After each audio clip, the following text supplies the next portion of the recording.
को अपनी Gmail ID क्या दे दी भाई, तुम लोगों ने मेरे को हॉरर स्टोरीज भेज भेज के परेशान कर दिया कि भाई मेरे चाचा ने भूत देखा, मेरी मम्मी ने भूत देखा, मेरे अंकल ने भूत देखा, मेरे बगल वाले आंटी ने भूत देखा। भाई तुम्हारा रिलेशन है क्या भूतों के साथ भाई?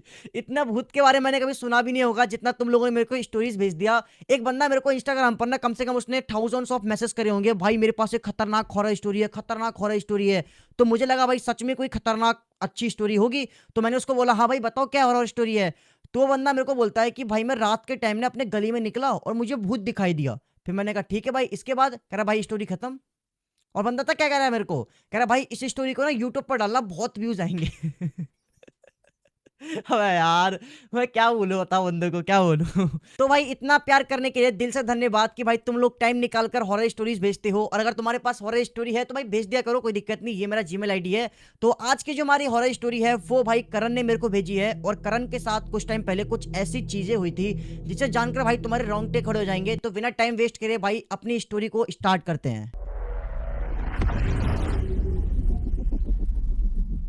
तो जैसे मैंने तुमको पहले बताया कि ये स्टोरी मेरे को करण ने भेजी है। तो करण के फैमिली में करण, उसके मम्मी पापा और उसकी छोटी बहन, ये 4 लोग रहते थे। करण की एक मौसी थी और उनका कोई बेटा वगैरह नहीं था, सिर्फ उनका एक ही बेटी थी और उसकी शादी होने वाली थी करण की मौसी की लड़की की। और जो करण था ना, उसकी जो मौसी थी करण की मौसी करण को ना बहुत ज्यादा प्यार करती थी, मतलब अपनी बेटी की तरह मानती थी। उनका कोई बेटा वगैरह था नहीं। तो अब क्या होता है, जो करण की मौसी की बेटी की शादी थी तो करण अपनी फैमिली के साथ निकल जाता है राजस्थान अपनी मौसी के यहाँ पर, क्योंकि उसकी लड़की की शादी होती है। तो अब जैसे ही करण राजस्थान पहुंचता है अपनी मौसी की लड़की की शादी में, तो अब क्या होता है, मैंने आपको पहले ना करण की जो मौसी है उनका घर के बारे में बता देता हूँ कि उनका घर कैसा है और उनका घर कहाँ पर है। जो करण की मौसी का घर है वो ना सिर्फ 1 मंजिल का है, उसके अंदर 2 कमरे हैं और छोटा सा एक हॉल है। ज्यादा मतलब ज्यादा बड़ा घर नहीं है उनकी मौसी का। करण की मौसी का जहाँ पर घर था उनके घर से ज्यादा दूर नहीं, मात्र 50 से 60 मीटर दूर ना एक रेलवे ट्रैक था। मतलब कोई रेलवे स्टेशन नहीं था, बस एक रेलवे ट्रैक गुजरता था इनके घर के सामने से। मतलब जो करण की मौसी का घर था वो ना एक रेलवे ट्रैक के जस्ट बगल में था। अब ऐसा नहीं था कि उस रेलवे ट्रैक से दिन भर ट्रेन निकलती रहती थी, कभी कभार दिन में एक आध ट्रेन निकल गई, नॉर्मली ज्यादा ट्रेन निकलती नहीं थी। अब करण की जो मौसी का घर था वो छोटा सा था और धीरे धीरे ना सारे मेहमान आने लगे थे। तो सभी लोगों को एक ही घर के अंदर मतलब थोड़ा बहुत दिक्कत हो रहा था, लेकिन सभी लोग एडजस्ट हो जाते हैं क्योंकि भाई शादी के बाद सभी को अपने अपने घर जाना था, तो इसलिए सभी लोग एडजस्ट हो जाते हैं। अब क्या होता है, शादी का जितना भी काम था भाई वो ना करण कर रहा था। जितना भी सारा काम होता है, तुम्हें पता ही है शादी वाले घर में कितना सारा काम होता है, तो सारा काम करण करण कर रहा था। करण का एक दोस्त वहां पे, मतलब उसका चाचा ताऊ का लड़का था, कोई दूर का रिश्तेदार था, उसका नाम था राकेश।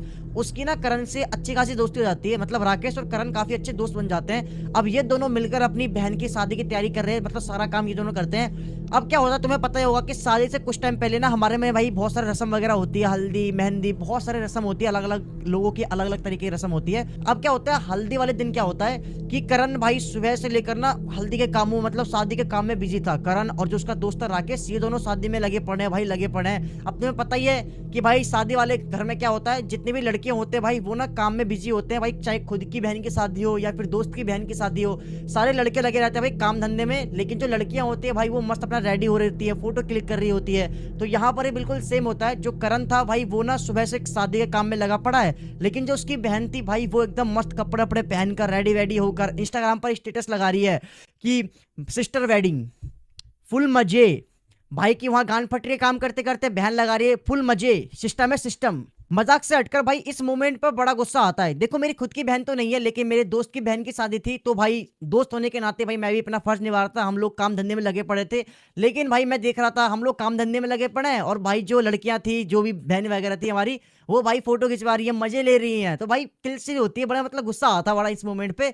तो भाई करण भाई लगा पड़ा है अपने दोस्त राकेश के साथ, काम धंधे में लगा पड़ा है। अब हल्दी का रस्म अच्छी तरीके से हो जाता है, सभी लोग मस्त अपना खाना पीना खाकर अपने अपनी जगह पकड़ लेते हैं सोने की। लेकिन जो करण और उसका दोस्त था राकेश, ये लोग ना शादी का काम करवाने में थे, सारा हल्दी का काम उन्होंने ही संभाला था। मतलब ये लोग ना सबसे लास्ट में खाना खाते हैं। अब ये लोग खाना पीना खाकर जैसे सोने के लिए जाते हैं, तो ये देखते हैं कि भाई नीचे का दोनों कमरा एकदम फुल हो रखा है, सबने अपनी अपनी जगह पकड़ रखी है। ऊपर छत के ऊपर सभी लोग अपने जगह पकड़ सो रखे हैं पहले से ही।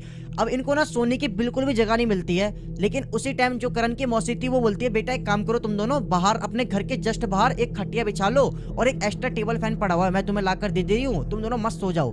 तो करण बोलता है ठीक है मौसी, कोई दिक्कत नहीं है। तो फिर जो उसकी मौसी थी वो ना एक्स्ट्रा टेबल फैन और खटिया लेकर आती है, मस्त बाहर बिछाते हैं लोग और टेबल फैन ऑन करके मस्त ये दोनों बाहर सो रहे होते हैं। एंड उसी टाइम जो करण की सगी बहन थी वो आती है और वो अपने भाई से बोलती है, भाई तुम लोग बाहर सो रहे हो? बोलता नहीं, नाली में सो रहे हैं, तो दिख नहीं रहा बाहर सो रहे हैं। तो वो बोलते भाई मैं ना तुमको एक बात बताना भूल गई थी, कल रात को जब हम लोग छत पे सो रहे थे तब मैंने ना रात के करीब 2:30-3 बजे मैंने ना उस रेलवे ट्रैक पर ना एक लड़की को देखा था जिसने व्हाइट कलर का कपड़ा पहन रखा था। तो उसका भाई बोलता है भाई एक थप्पड़ खाइए ना चले जा, दिमाग चाटे मेरा। बोलते भाई मैं मजाक नहीं कर रही हूँ, सच में मैंने देखा था एक लड़की थी जिसने ना व्हाइट कलर का कपड़ा पहन रखा था। बोलते पागल वागल है क्या, रात को सो रहे हैं डरा रही है, जाके सो जा अंते चल। बोलते मैं मजाक नहीं कर रही हूँ। बोलता एक झपटा मारूंगा ना खींच के चले जाए यहाँ से। तो भाई वो जाती है अपने बहन मस्त का सो जाती है। अब ये दोनों क्या करते हैं, ये दोनों मस्त बाहर टेबल फैन वगैरह ऑन करके मस्त सो जाते हैं। अब क्या होता है उसी रात को करीब 2:30-3 बजे करण को ना वॉशरूम लगती है एंड उसकी नींद खुलती है वॉशरूम करने के लिए 2:30-3 बजे। और ना जैसे वो उठता है वो दिखता है अगल बगल चारों तरफ अंधेरा हो रखा था, लेकिन जस्ट उनके घर के सामने जहां पर रेलवे ट्रैक था वहां पर ना एक स्ट्रीट लैंप लगी हुई थी। मैं आपको दिखा दूंगा, फोटो लगा दूंगा यहाँ पर। उस रोशनी के थ्रू रेलवे ट्रैक दिख रहा था। तो करण उठता है, सामने एक खेत था तो वो खेत में जाकर अपना मस्त सुसु कर रहा होता है। तभी उसका ध्यान जाता है रेलवे ट्रैक पर और वो देखता है कि उस रेलवे ट्रैक पर सच में एक लड़की खड़ी हुई है जिसने प्रॉपर व्हाइट कलर का साड़ी पहन रखा है और उसने अपना फेस उस तरफ कर रखा है। एंड उसी टाइम जिस टाइम वो लड़की वहां पर खड़ी हुई थी उसी टाइम सामने से एक ट्रेन आ रही थी। और जैसी करण देखता है कि मतलब एक लड़की वहां पर खड़ी हुई है वो भी इतने रात को और सामने से ट्रेन आ रही है और वो लड़की हट भी नहीं रही थी, तो करण क्या करता है सुसु उसु चीन वगैरह बंद करता है, सुसु छोड़कर वो जाता है उस लड़की को बचाने के लिए। एंड जैसे वो वहां पर पहुंचता उससे पहले वो ट्रेन उस लड़की के ऊपर से निकल जाती है। फिर इसके बाद करण उस ट्रैक के पास जाता है एंड वो देखता है कि वहां पर ना ही उस लड़की की डेड बॉडी पड़ी हुई है, ना ही वहां पर एक खून का बूंद पड़ा हुआ है। मतलब भाई ये चीज कैसे पॉसिबल हो सकता है कि एक लड़की के ऊपर से पूरी एक ट्रेन निकल गई, ना ही वहां पर उस लड़की की डेड बॉडी पड़ी हुई है, ना ही वहां पर एक खून का बूंद पड़ा हुआ है, ना ही खून का एक छींटा भी पड़ा नहीं हुआ है। करण को कुछ समझ में नहीं आता है कि मतलब भाई ये हुआ तो हुआ क्या। मतलब भाई लड़की के ऊपर से पूरी एक ट्रेन निकल गई लेकिन लड़की का डेड बॉडी तो छोड़ो एक खून का छींटा भी नहीं पड़ा हुआ है। करण को कुछ समझ में नहीं आता है एंड वो चुपचाप आकर भाई अपने कमरे, मतलब कमरे नहीं बाहर जहां पर वो लोग सो रहे थे वहां पर आकर मस्त सो जाता है। अब सुबह करण था वो अपने दोस्त राकेश को सारी बातें बता देता है कि भाई कल रात को मेरे साथ ये हुआ, मैंने ऐसा ऐसा देखा। जो उसका दोस्त था राकेश वो बोलता है पागल वागल है क्या, सपना अपना देखा हुआ तूने। फिर इसके बाद जो करण था वो शादी का काम करने लग जाता है, शादी के काम में बिजी हो जाता है। फिर उसके बाद ना उसके माइंड से ये वाली बातें निकल जाती है। अब रात के टाइम खाना पीना खाकर फिर से जगह नहीं बचती है तो जो मौसी थी वो बोलती है कि तुम दोनों आज भी बाहर ही सो जाओ पंखा लगाकर मस्त। और जब ये लोग सो रहे थे तब ना करण के माइंड में फिर से ये वाली बात आती है कि मतलब कल रात को उसने रेलवे ट्रैक पर वो लड़की देखी थी, लेकिन वो इस पर ध्यान नहीं देता है इतना एंड वो सो जाता है। अब क्या होता है रात के करीब 2:30-3 बजे के आसपास करण की नींद खुलती है वॉशरूम करने के लिए। फिर से वो वॉशरूम कर रहा होता है और वॉशरूम करते टाइम उसका ध्यान उसी रेलवे ट्रैक के ऊपर था, लेकिन उस टाइम वहां पर वो लड़की खड़ी हुई नहीं थी जो पिछली रात उसने देखा था कि एक लड़की उस रेलवे ट्रैक पर खड़ी हुई व्हाइट साड़ी में, वो उस टाइम वहां पर खड़ी हुई नहीं थी। अब क्या होता है जिस टाइम करण सुसु कर रहा था उसी टाइम उस रेलवे ट्रैक से एक ट्रेन गुजरती है और ट्रेन जाने के बाद करण देखता है कि उस रेलवे ट्रैक पर वही लड़की बैठी हुई है एंड वो ना एक लड़के के ऊपर बैठी हुई थी। अब वो लड़का कौन था उसका चेहरा करण को दिखाई नहीं देता है, बस वो लड़की उसके ऊपर बैठी हुई थी और वो ना कुछ कर रही थी, मतलब उसके ऊपर अटैक टाइप का कुछ कर रही थी। सिर्फ जिसके ऊपर वो बैठी हुई थी उस आदमी का, उस लड़के का सिर्फ ना पैर दिखाई दे रहा था। और जब करण उसका पैर देखता है, उसका जूता देखता है, वो देखता है कि वो जूता उसके दोस्त राकेश का है। उसके बाद उसी टाइम जो करण था वो ना पीछे मुड़ता है और वो देखता है कि उसका दोस्त राकेश खटिया पर है ही नहीं। आखिर इतनी रात को राकेश गया तो गया कहाँ, क्योंकि जो उसकी मौसी का घर था वो ना अंदर से लॉक था और ये दोनों बाहर सो रहे थे। करण देखता है कि राकेश बिल्कुल है ही नहीं वहां पर, आसपास हर जगह ढूंढ लेता है ही नहीं। फिर इसके बाद करण उसी रेलवे ट्रैक के पास जाता है एंड वो देखता है कि वो जो लड़की थी वो ना करण के छाती के ऊपर बैठी हुई थी और उस लड़की के हाथ में इतना लंबा खंजर टाइप का कुछ था और वो उस खंजर से उसके दोस्त राकेश के गर्दन पर यहाँ पर वो कंटिन्यू चाकू से खंजर से वार करे जा रही थी। और जैसे ही करण ये चीज देखता है तो भाई वो चिल्लाता है और जैसे वो चिल्लाता है तो वो जो लड़की थी वो ना उस तरफ फेस करके बैठी हुई थी और वो करण की आवाज सुनकर वो उसका जो गर्दन था वो अपना गर्दन बिल्कुल 360 डिग्री घुमाती है और वो करण के तरफ देखती है और एक हल्की सी स्माइल देती है और वो करण के पीछे भगती है कंटिन्यू।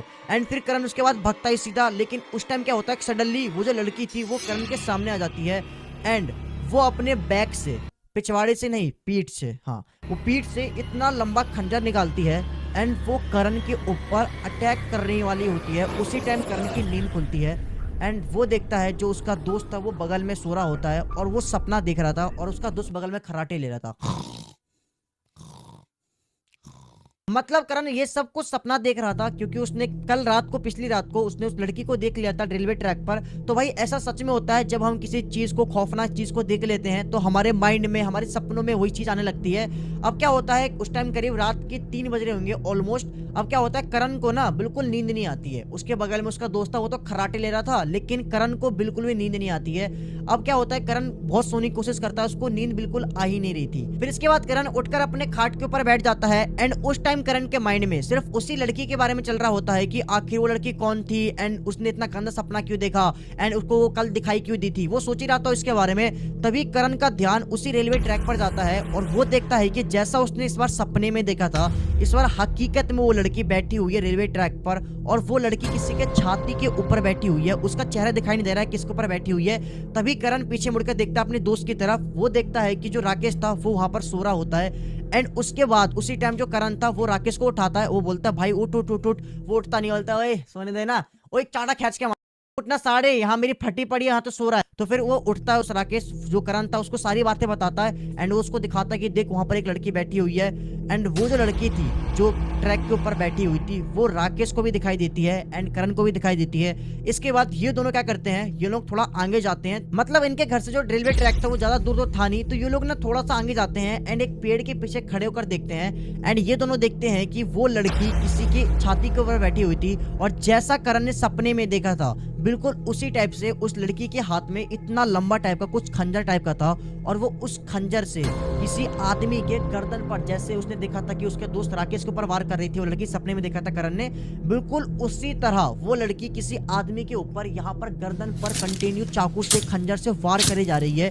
एंड उसके बाद क्या होता है, जो उसका दोस्त था राकेश था, वो ना चिल्ला देता, भाई क्या हो रहा है यहाँ पर, क्या हो रहा है, चिल्ला देता है। एंड उसी टाइम वो लड़की इनके तरफ देखती है, और जैसे ही वो देखती है तो भाई ये दोनों भागते हो जाते हैं, एंड वो लड़की इनका पीछा करती है। ये दोनों भागते हो जाते हैं, घर के बाहर गेट खटखटाते हैं, खोलो खोलो खोलो खोलो, कोई गेट नहीं खोलता है, गाली देता है करण। इन दोनों की आवाज सुनकर सभी घर वाले जग जाते हैं, घर वाले गेट खोलते हैं। जैसे ही गेट खोलते हैं भाई ये दोनों भागते हुए घर के अंदर जाते हैं, एंड घर वाले देखते हैं कि ये दोनों राकेश और करण बहुत ज्यादा घबराए हुए हैं, बहुत ज्यादा डरे हुए हैं। फिर इसके बाद घर वाले पूछते हैं क्या हुआ क्या हुआ।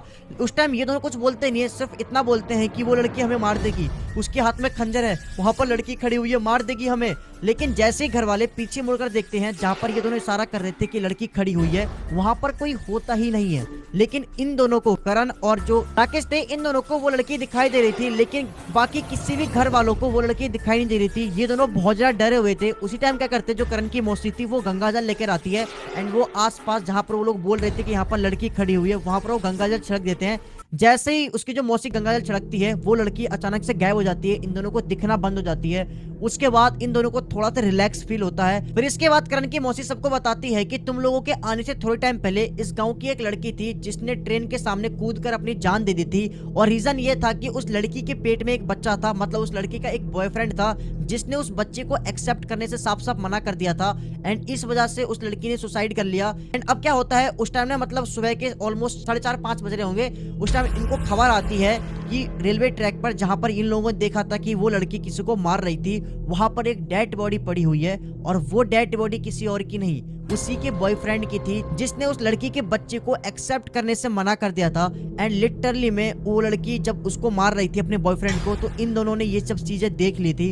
एंड लिटरली में गाइस ये स्टोरी मतलब मेरे रोंगटे खड़े कर दिए कि, और ये रियल में हॉरर स्टोरी है, राजस्थान में ये सब कुछ हुआ था। मतलब तुम लोग खुद सोच सकते हो कि उस लड़की ने जहां पर सुसाइड किया था अपने बॉयफ्रेंड के चक्कर में, उसने अपने बॉयफ्रेंड को बिल्कुल उसी जगह पर मारा, और जब वो अपने बॉयफ्रेंड को मार रही थी तब उस टाइम राकेश और करण ने उसको मारते हुए देख लिया था, एंड इसी वजह से वो लड़की इन दोनों के पीछे पड़ गई थी। इसके बाद उस लड़की के घर वालों ने पूजा पाठ करवाया था, तो फिर उस लड़की की जो आत्मा थी उसको मुक्ति मिल गई थी, एंड तब से वो दिखना वगैरह लोगों को बंद हो गई थी। एंड लिटरली में गाइस मेरे रोंगटे खड़े हो गए भाई स्टोरी को सुनकर, क्योंकि भाई एंड रियल हॉरर स्टोरी है, एंड जिसके साथ ये हुआ है उसने मेरे को पर्सनली बताया है, मैंने उससे बात करी है तब उसने बताया है, और अभी रात के ऑलमोस्ट 3 बजने वाले हैं और मैं तब तुमको ये हॉरर स्टोरी सुना रहा हूँ। तो देखो रात के टाइम में मैं हॉरर स्टोरी शूट करता हूँ, पता नहीं क्यों भाई मेरे को रात को टाइम मिलता है, और पहली बात तो दूसरी बात ये है कि भाई मेरे को ना रात के टाइम बड़ा मजा आता है, क्योंकि हॉरर चीजें रात के टाइम में हो तो मजा आता है ना, इसलिए इसलिए मैं रात के टाइम हॉरर स्टोरी सुनाता हूँ। तो आई होप कि तुम्हें ये हॉरर स्टोरी अच्छी लगी हो। अगर अच्छी लगी हो तो वीडियो को लाइक कर देना, और ना लगी हो तो फिर भी कर देना। साड़ो तुम्हारा भाई हूँ, रात के 3 बज रहे हैं तब वीडियो शूट कर रहा हूँ। तो लाइक कर देना। और हाँ, तुम लोगों ने पिछले वीडियो में बहुत प्यार दिया भाई, कुछ दिनों से तुम लोग बहुत सपोर्ट दिखा रहे हो, तो भाई ऐसे सपोर्ट बनाए रखना। एंड गाइस तुम लोग साथ हो तो भाई मैं यूट्यूब घंटा छोड़ूंगा नहीं छोड़ूंगा, मेहनत करेंगे। तो आई होप कि अच्छी लगी हो वीडियो, तो वीडियो को लाइक कर देना, चैनल सब्सक्राइब कर देना। मिलते हैं नेक्स्ट वीडियो, तब तक के